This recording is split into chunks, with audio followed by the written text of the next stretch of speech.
In football, as in life, sometimes people change their minds. The former Hull City owner, AC Milan, for example, stated that watching football should be like breathing air, free of charge, when he bought the club in 2010. Between 2013 and 2016, the price of a child season ticket at Hull City skyrocketed from £56 to £570 as the Alam scrapped all concessionary tickets. That sure is some expensive child air right there. The only place you can find oxygen more expensive than that is if you're a woman receiving it whilst giving birth in an American hospital and you don't have any private medical insurance. Get over it, Alfie. The Alams have left now. No, it is bitterness that fuels me in life, and I refuse to move on. Where was I? Oh yeah, that's right. Footballing U-turns. A more recent and high-profile example of someone changing their mind in football is Kylian Mbappé at PSG. Having kicked up a fuss about being denied a move to Real Madrid last summer, it was widely anticipated that Mbappé would sign for the Spanish Giants free of charge this summer with his contract up at PSG. That was apparently still Mbappe's plan up until about a week ago, and all it took for PSG to change his mind was the total and utter control over the way in which the club is run, a 500-foot statue of himself which Parisians must bow to every morning and night like North Koreans at Mansu Hill, and the GDP of a small country as a weekly wage. If you ask me, Mbappé should have held out for a little longer. PSG were probably only one more negotiation away from offering to make him the next Emir of Qatar and renaming the country Mbappé Land in his honour. Oh well, at least La Liga have taken it well. In light of Mbappe's last-minute change of heart, a friend of mine suggested that I take a look at 7 other examples of football transfer U-turns. We very quickly discovered that there have been absolutely loads of them, so I have tried to pick out 7 of the most interesting, historically significant and, well, amusing examples for your viewing pleasure. Before I start, I have been told to ask you all to subscribe because I am getting perilously close to 500,000 subscribers. So, if you could all do that, that would be great. Cheers. Right, here are 7 of football's biggest transfer U-turns. 7th, Wayne Rooney. Rewind a little over a decade to the 2010-11 season, and Wayne Rooney was one of the best players in the world. In the 2009-10 season, he scored 34 goals in 44 games, chipping in with 7 assists as he won the Premier League Player of the Year award and made the top 5 of Ballon d'Or voting. At Manchester United's awards ceremony that season, Rooney won a clean sweep, and there was no doubt in most people's minds as to the best player at Old Trafford at the time, and the best in English football. It's difficult then to fully explain to anyone who didn't experience it the shock when Alex Ferguson announced in a press conference in October 2010 that Rooney wanted to leave.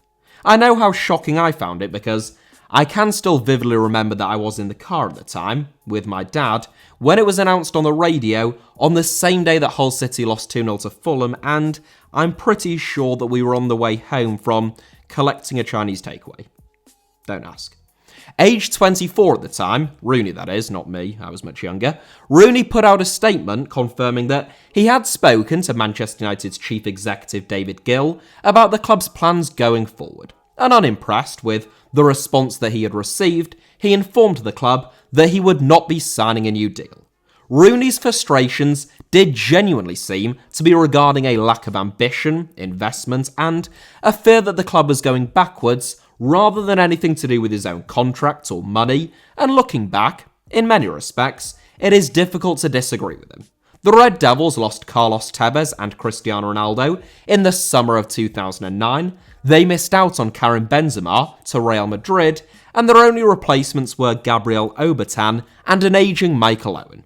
His complaints about a lack of ambition and investment bolstered the anti-Glazer cohort of Manchester United supporters. But just 3 days later, Rooney surprised everyone yet again by making a dramatic U-turn and agreeing to a new 5-year deal.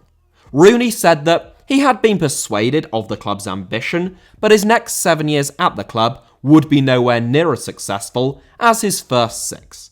The Red Devils won 2 Premier League titles in that time, and despite reaching one final, where they were well beaten by Barcelona, they failed to win another Champions League. Whilst Rooney might have been right, certainly with the benefit of hindsight, about United's long-term prospects, signing that deal did see him become Manchester United's all-time record goalscorer. So, it wasn't all bad. According to Rooney, he had interest from Real Madrid, Barcelona, Chelsea, and Manchester City at the time. Rooney said he was interested in making a move to Spain, but whilst Real Madrid looked to be his most likely destination, Barcelona, and a spot alongside the likes of Xavi, Iniesta and Messi, was the move that he really wanted at the time. I think it would be fair to say that a move to Man City would have done a certain amount of reputational damage to his legacy at Old Trafford, where Rooney went on to play 559 games and score 253 goals, including a rather memorable overhead kick not long after that incident against Manchester City. 6th, Fabian Delph. One that brings an immediate smile to my face due to the sort of brazen dishonesty and fickleness of football at times. Fabian Delph made not 1, but 2 U-turns in the summer of 2015. So there really was no way that I could leave him out of my 7. Signed by Aston Villa from Leeds United as a teenager, having been touted as a wonder kid at Ellen Road, it took Delph a little while to get up to speed at Villa Park, but he was a key man in the 2013-14 and 2014-15 campaigns. Delph's form was such that he made his England debut in 2014 and he won almost 10 caps over the next 12 months. In the summer of 2015, following a season in which Aston Villa had only survived in the Premier League by the skin of their teeth, Delph attracted the interest of Premier League runners-up Manchester City. Following an £8 million bid, Delph agreed terms with the Citizens, but he never showed up for his scheduled medical that was required to complete the deal. Aston Villa swiftly released a club statement announcing Delph's decision to stay at Villa Park after all, and the midfielder was quoted as saying, "I'm aware that there has been intense media speculation surrounding my future in the last 24 hours, and I want to set the record straight. I'm not leaving. I'm staying at the football club, and I can't wait for the start of the season and captaining this great football club." End quote.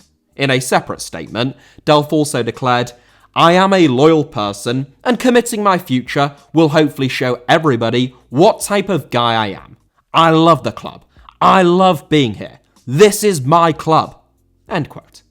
4 days later, Delph signed for Manchester City. "Leaving Aston Villa Football Club is the hardest decision I've ever had to make," Delph said of the U-turn on his original U-turn, claiming that, ultimately, the desire to compete for trophies in the Champions League and at the very highest level had contributed to him changing his mind. Delph went on to play 89 times at the Etihad, where he won 2 Premier League titles. And whilst he is unlikely to ever have a statue alongside Vincent Kompany, Sergio Aguero or David Silva, he did play 22 league games, almost all of them as an emergency left-back, and did an outstanding job in the best Premier League team of all time, at least in terms of points won, in the 2017-18 season. 5th, Willian. Oh, Spurs. Spurs. Following a bit of a role reversal at the end of the season, with Spurs being not so Spursy after all, and coming from an unlikely position to actually snatch a top 4 spot away from their North London rivals Arsenal, with plenty of reasons to be cheerful under Antonio Conte ahead of next season and promises of further investment, I feel as though it is my lawful duty to bring the wonderful team of Tottenham Hotspur somewhat back down to earth. It is almost as though, in some respects, ever since snatching Paul Gascoigne away from Manchester United in 1988, in a transfer U-turn that could easily have made this 7 but didn't, Tottenham have been cursed by the transfer gods. In the January window just gone, for example, Spurs came within inches of signing Luis Diaz from Porto, only to take too long to finalise the paperwork, according to Diaz's dad, allowing Liverpool time to steal in and take the 25-year-old Colombian from under their feet. In fairness, whilst Diaz looks like a wonderful signing for Liverpool, so too does Dejan Kulusevski, who Antonio Conte signed instead. Missing out on Brazilian wide man Willian would be a slightly more bitter pill to swallow. In the summer of 2013, fresh off the back of selling Gareth Bale for a world record-breaking fee, Tottenham had cash to burn, and Willian was one of their top targets. Available as part of a fire sale, a Russian outfit, Angie Makachkala, as their billionaire owner withdrew his funding of the club, Spurs quickly agreed a fee for the then 25-year-old. Willian even agreed personal terms with Daniel Levy, and, unlike Fabian Delph initially, he even turned up and passed his medical at White Hart Lane. The deal was as good as done. Until Daniel Levy, being Daniel Levy, tried to shave just a few pounds off Tottenham's fee. Instead of paying Corinthians their full sell-on fee on the £30 million transfer, Levy wanted to split that 50-50 with Angie, who were absolutely having none of it. Whilst Levy held out for the Russian club to eventually buckle, as he suspected they would, Willian's agent received a call from Jose Mourinho to say that he was interested in signing him as well. As with Diaz, Tottenham only missed out on Willian due to their inability to act fast and to complete a deal. Albeit, Willian later stated that his ambition had always been to join Chelsea and that he only completed the medical at Tottenham as a plan B. Willian went on to play over 300 games for Chelsea, performing especially well whenever his contract was up for renewal. Make of that what you will. Meanwhile, Spurs signed Eric Lamela, Christian Eriksen, and Nasser Chadli that summer, so, not all bad. I mean, not all good either, let's not kid ourselves, but certainly not all bad. Fourth, Kaka. If you think Tottenham have an unfortunate track record of being snubbed at the last minute by both players and managers, one ought to spare a moment to reflect upon Manchester City's first few transfer windows following Sheikh Mansour's takeover of the club. Everyone knew that the Citizens were filthy rich, but they weren't yet competing for major trophies. So for the biggest players, cash really was their only friend. Sheikh Mansour completed his deal to buy Man City on transfer deadline day in the summer of 2008, in what began the sort of Sky Sports deadline day circus coverage that we have become accustomed to ever since, though few deadline days have been as dramatic as that one. That isn't Sheikh Mansour, by the way, that is Sean Wright-Phillips and Mark Hughes, just so that we are absolutely clear. When news broke that Man City's £30 million bid for Dimitar Berbatov had been accepted by Tottenham, and that the Bulgarian international would be travelling to Manchester to hold talks with Mark Hughes, City fans gathered outside of the club's ground. They would be heartbroken just hours later when cameras spotted Berbatov walking down the corridor of the offices at Old Trafford, where he eventually signed. Undeterred, Manchester City went out in search of an alternative marquee signing, paying a British record transfer fee for Robinho, who himself made a dramatic U-turn, having previously looked set to sign for Chelsea. Robinho had come so close to joining the Blues that, at his unveiling at the Etihad, he accidentally said that he had signed for Chelsea instead. In the January window that followed, this time with a little bit more time on their side, Man City went for an even more ambitious Brazilian arrival, who was also wanted by Chelsea, in the form of Kaka. Winner of the Ballon d'Or, FIFA World Player of the Year award, and the FIFA Pro World Player of the Year award in 2007, Kaka was absolutely phenomenal for at least 4 seasons at AC Milan. Having long been linked with Chelsea, Manchester City blew Roman Abramovich out of the water by making a more than £100 million bid for the Brazilian, more than double the existing world record transfer fee. As with Delph, Kaka would make a U-turn on his own U-turn. Initially, when news of the bid broke, Kaka said he wanted to grow old in Milan. But days later, perhaps after a conversation with his agent, he said, "If Milan want to sell me, I'll sit down and talk." Kaka has since said that the reason for his change of heart was because AC Milan informed him that the offer was such that they were willing to sell him. Though he did also confirm that the wages the Citizens had offered him were, quote, far, far higher than what he earned in Milan. Terms had actually been agreed between player and club, with Kaka's father, who was also his agent, stationed in England at the time, and all that was required was for Kaka to give the deal his sign of approval. However, with news of the deal having broken in Italy, thousands of AC Milan fans gathered outside of Kaka's house, pleading with him to stay. And in that moment, he told his dad to say no before going out onto his balcony and displaying his AC Milan shirt. Kaka went on to score 16 goals and make 12 assists that season, but he only actually extended his stay in Milan for a matter of months, departing in the summer for Real Madrid. Kaka says that he has no regrets about his U-turn since it was so early in Man City's project and his dream was always to play for Real Madrid. AC Milan may view it slightly differently since they only received half the amount of money from Madrid that had been on offer from the Citizens. Third, Alfredo Di Stefano. By far the most significant transfer U-turn in the history of football, and quite possibly the most significant transfer full stop, Alfredo Di Stefano's decision to join Real Madrid instead of Barcelona, well, not fully his own decision, but we'll come to that, changed the entire course of Spanish and European football. In the mid-1940s, Alfredo Di Stefano broke into the River Plate starting 11, becoming the youngest member of La Maquina's famous forward line. In his debut campaign, he scored 28 goals in 32 games, but as footballers in Argentina went on strike, Di Stefano was one of many stars to leave the country.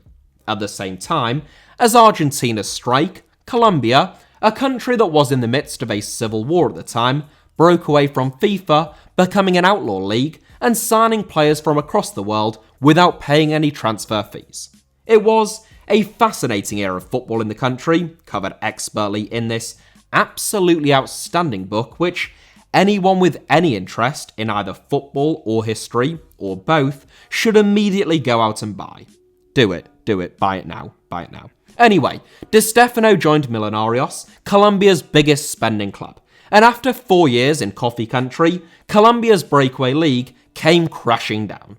Unsurprisingly, there was no lack of interest in Di Stefano in Europe, particularly as Millonarios had played several high-profile friendly matches against the likes of Real Madrid, and both Real Madrid themselves and Barcelona wasted no time in trying to sign him. Madrid went to Millonarios to do the deal, meanwhile Barcelona agreed a fee with River Plate. Although Di Stefano hadn't played for River Plate for 4 years, as far as FIFA was concerned, they still held the player's rights and had him under contract, therefore it was Barca who had followed the proper channels. However, with the two clubs deadlocked, FIFA appointed former Spanish Football Federation president Armando Munoz Calero to mediate a deal between all three parties.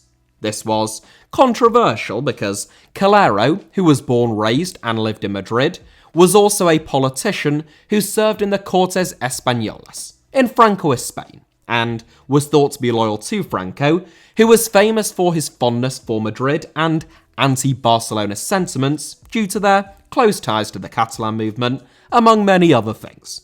Calero concluded, rather bizarrely, that Di Stefano should spend alternate seasons at Real Madrid and Barcelona over the next 4 years. So, the 1953-54 season in Madrid, 1954-55 in Barcelona, and so on. Outraged, Barcelona fans protested the arrangement, and the Catalan giants ultimately decided to sell their half share to Real Madrid, who acquired Di Stefano's playing rights outright. Di Stefano went on to score 308 goals in 396 games for Real Madrid, playing in midfield, becoming the club's greatest player of all time, one of world football's greatest players of all time, and utterly transforming Real Madrid from being the second best team in Madrid to the best in all of Europe, emphasised by the 8 La Liga titles and 5 European Cups that Di Stefano won in the Spanish capital. How different things might have been. Second, Matt Le Tissier. One of the most technically gifted players of the Premier League era, there were a number of clubs who tried to sign Matt Le Tissier over the years, including Blackburn Rovers, Chelsea, and Manchester United, but none came closer than Tottenham. Spurs acted earlier than most, agreeing terms with Southampton and Le Tissier in 1990, shortly after Le Tissier won the PFA Young Player of the Year award following a season in which he scored 24 goals in 44 games. Le Tissier's deal to join Tottenham was signed, sealed, but not quite delivered, and before it could be delivered, the youngster tore it up, scuppering the move. The reason? Well, Le Tissier was just about to get married, and his fiancée said that she didn't want to move to London, despite the fact that Le Tissier was a lifelong Spurs fan. Or at least, that's the reason that he gave. I haven't seen any evidence to prove that was the case, and the fact that it has been widely reported that it was because of the whole fiancé thing only actually serves to make me more suspicious. Personally, with that being the case, I choose to believe that the reason Le Tissier didn't go to Spurs is because he is actually an alien cyborg whose programmers wrote into his code that if he enters London, he will melt.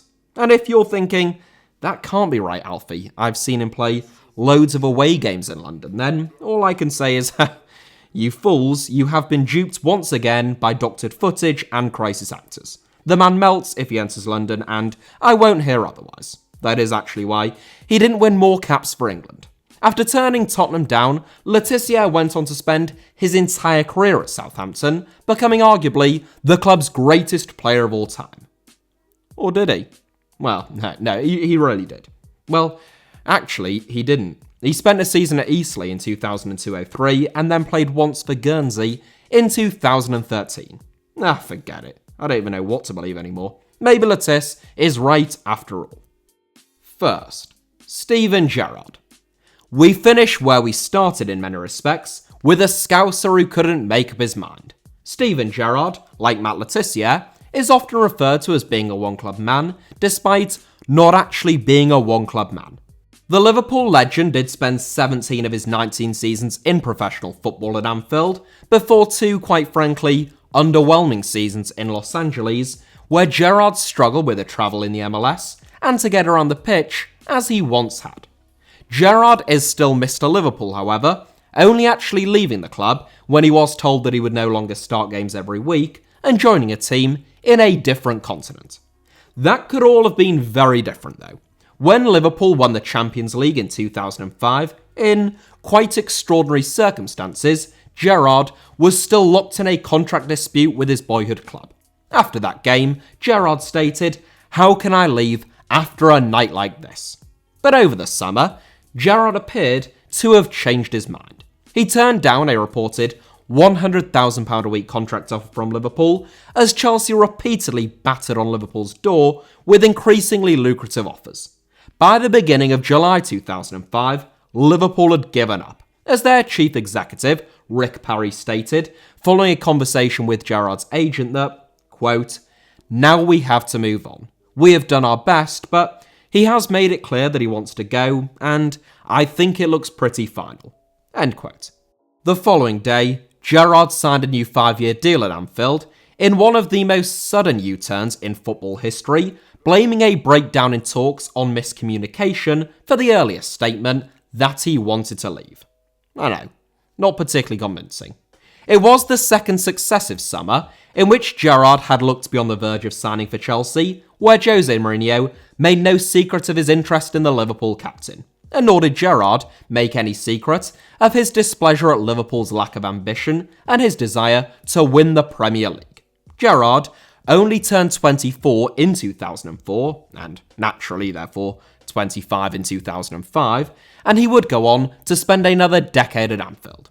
His change of heart cemented his legendary status at Liverpool, but it also meant that, despite being one of the best players of his generation, and certainly one of the best English players, Gerrard never won a Premier League title.